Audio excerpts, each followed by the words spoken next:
لیکن اس میں یہ لکھا ہوا ہے کہ یہ جائزہ اسٹیٹ لے گی اور اسٹیٹ کے آرگن لے گی، اور اس حوالے سے کوئی بندہ اسٹیٹ کو یا اسٹیٹ کے کسی آرگن کو عدالت میں کھڑا نہیں کر سکتا. تو آپ نے اس کو ٹوتھ لیس بنا دیا ہے، آپ نے اس کے دان. تو میں یہ لایا تھا کہ نہیں، ہر سال پارلیمنٹ میں آپ رپورٹ پیش کریں گے پرنسپلز اور پالیسی کے اوپر عمل درآمد کے، اور یہ تعین پارلیمنٹ کرے گی کہ اسٹیٹ اور اسٹیٹ کے آرگنز نے اس کے اوپر کتنا پیش رفت کیا ہے. تو اس کو ریجیکٹ کر لیا گیا کہ نہیں، یہ تو بہت مشکل ہو جائے گی.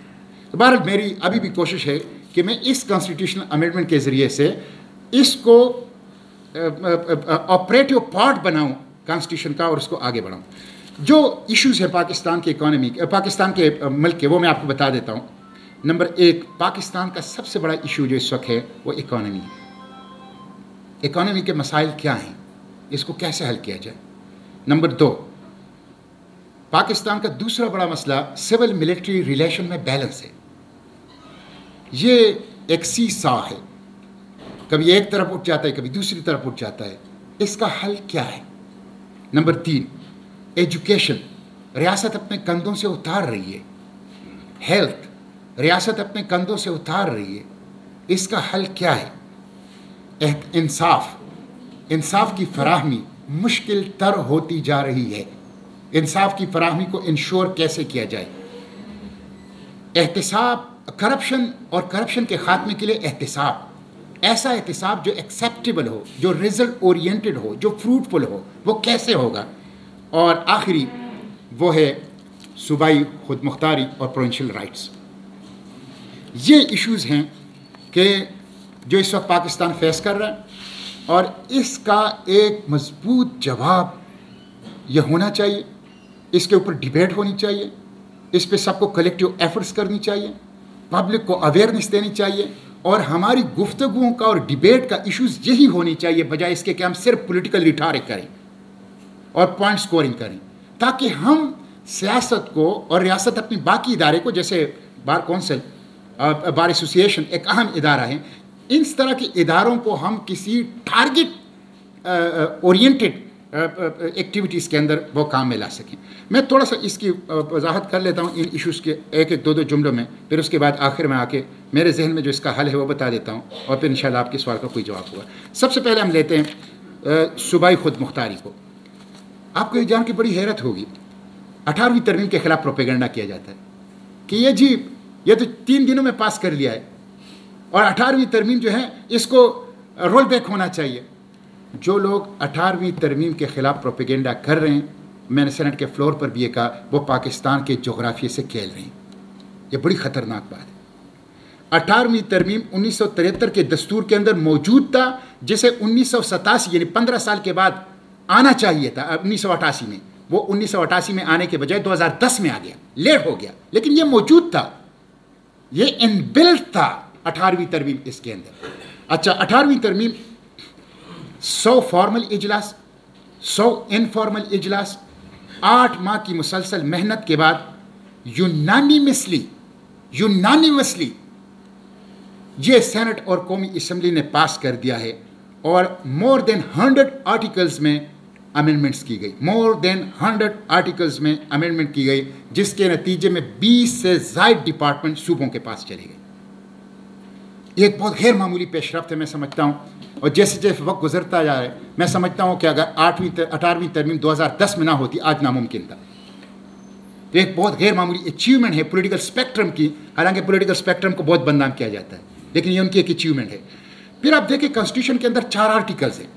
اگر ان آرٹیکلز کو انکارپوریٹ کیا جائے، صوبائی خود مختاری کا اور صوبائی مسائل کا مسئلہ ہی حل ہو جائے گا. نمبر 1، آرٹیکل 158، اس میں لکھا ہوا ہے کہ جس صوبے سے گیس پیدا ہوگی، اس صوبے کی گیس کی استعمال کی پہلی ترجیح اس صوبے کا ہے. گیس ریکوائرمنٹ پرائرٹی، آپ کو پتہ ہے 450 MMC گیس خیبر پختونخوا پیدا کرتا ہے، جو 20% of the volume of the Pakistan gas need ہے. 20%. ہماری ضرورت آپ کو پتہ ہے کتنا ہے؟ 450 MMC میں ہماری ضرورت ہے 175 MMC. تو انڈر آرٹیکل 158 اگر مجھے اپنا حصہ ملے تو میرے CNG، میرے گھر